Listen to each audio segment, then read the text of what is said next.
If you have had a brain injury or a concussion, I want to give you some coping skills and strategies that can help.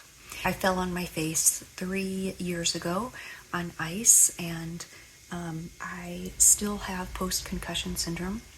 And the most important thing that I've learned is to protect my environment and structure my environment so that I can feel better.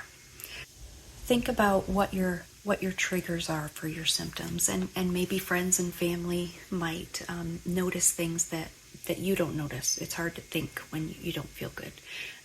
So ask them, have you noticed that certain things are extra hard for me or whatever? Noise and motion makes me really nauseous. So having kids still at home during my concussion, just having a kid sitting at the table doing this would make me feel like I needed to vomit. Having a kid on a chair swinging, or swinging their leg back and forth would make me feel like I was going to vomit. And noise would make me feel like I was going to vomit. I can't watch fast-moving things on TV, like action movies where the camera's swinging around or moving back and forth. We always listen to a lot of music and audiobooks, and so my kids got in the habit of wearing earbuds when they were listening to music. And when I could, I would, we'd still listen to music, but I was told by the doctor that input for your brain is cumulative. For me, noise or motion would make my brain tired, and then I would end up in bed sleeping. So I used to listen to the radio all the time, music or audiobooks, and for a few years, I guess, I wasn't able to turn the radio on in the car. Or if I did, I could listen to a couple songs and then I needed to turn it off. So one thing that I've really learned is that to notice your triggers, and then before they happen, then you want to stop doing them. So I'm now to the point where, initially you want to avoid all screens, but I am now to the point where I can type on my computer, but if I'm on the computer or doing problem solving, having to figure things out, or reading or editing, after about 25 minutes, I will start to get a headache. So usually around 30 minutes.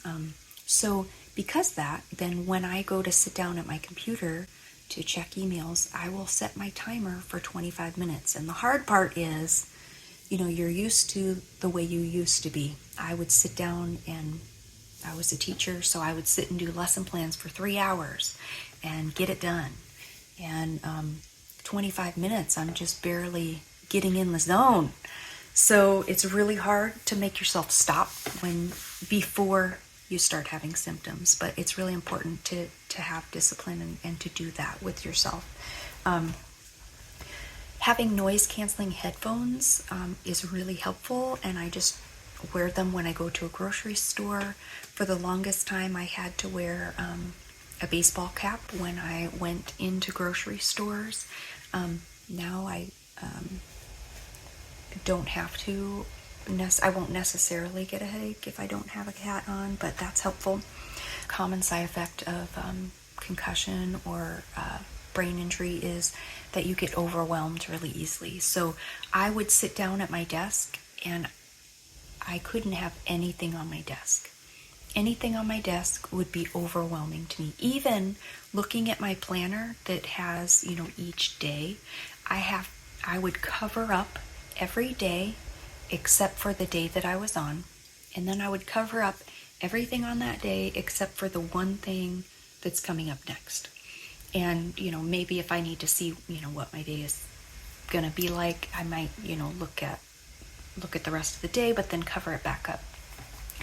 I had a really hard time with my memory, and so I would forget what I was doing. And so I would if I would go to my desk and open my computer, I would immediately forget why I went to my computer. Or if I went into my email, I would immediately forget why I opened it. And so I just got scrap paper and I would write down what I intended to do or what I was planning on doing. So I would write on there, check Christiana's grades. And then the only thing on my desk, besides my computer, was my one piece of paper with my one task that I was going to do so that I could remember what it was. And then when I would go to do something else, I would flip the paper over so that the only thing on it was the next task. And it was just a little at a time. And I also found that actually looking at my planner or looking at a book or notes from teachers from school, the paper was too white. It was reflecting too much light into my eyes. And so I discovered if I took a piece of cardboard that's brown and just cover up everything besides what I'm currently reading, like one line at a time, and then I would just move it down the paper, and it was easier. I could read longer without getting a headache. There were many times, like my husband would say, "Oh, how are you feeling?" And I would say, "I'm actually feeling good at the moment." And he'd say, "Okay, well, let's go on a coffee date or let's go out to breakfast." And so I'd do my makeup and I'd sit down to put my shoes on. I'd get one shoe on, and then all of a sudden my brain was so tired and I was starting to have a headache that there's just no way. Like, the only thing that was going to work for me was to go back to bed. And so, you need to be patient with yourself and be realistic when that happens, or a variation of whatever your symptoms and how it hits you. If it hits you suddenly, be patient with yourself. And it really helps to find someone who will understand you. And unfortunately, there are people who don't understand. And I mean, even myself, I was having a hard time thinking that I should be better.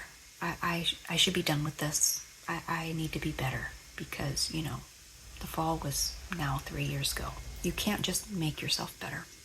So it helps to find someone who understands. Maybe they ask you and you're better right now than you were yesterday, but you still feel like crap. Or you feel better right now, but and you have energy, but this morning you were really emotional and just really struggling. What my doctor told me is that your input is cumulative and to your brain. So if you learn what your symptoms are and what your triggers are, you can manage your time and manage your activities so that you still get to do the things that you want to do most without your symptoms popping up and taking over your life. So, for example, I really wanted to go to the movies with my girls. And so the day before that, some ladies were getting together. I chose not to go to that because I wanted to lay low so that I would be able to go to the movie with my girls and have fun. And then, when I go to the movies, I wear my noise-canceling headphones. And then I plan on, maybe the next day I might have a headache. Because for me, a lot of times it is the next day after the activity that makes me really sick. It's hard to research things, and there actually isn't very much out there from people who've had concussions. So if you find this helpful, share it with someone else that might find it helpful too. And it also helps to make a list of your symptoms, because if healing takes a long time for you, it's hard to have hope when it gets overwhelming. And so if you make a list of all your symptoms, then it's also helpful when you go to a doctor, because it's exhausting to try to remember all those things. And you can just read them right off the paper or have them copy the paper. But also, over time, you'll notice, oh, well, that hardly ever happens anymore, or I don't have that symptom anymore.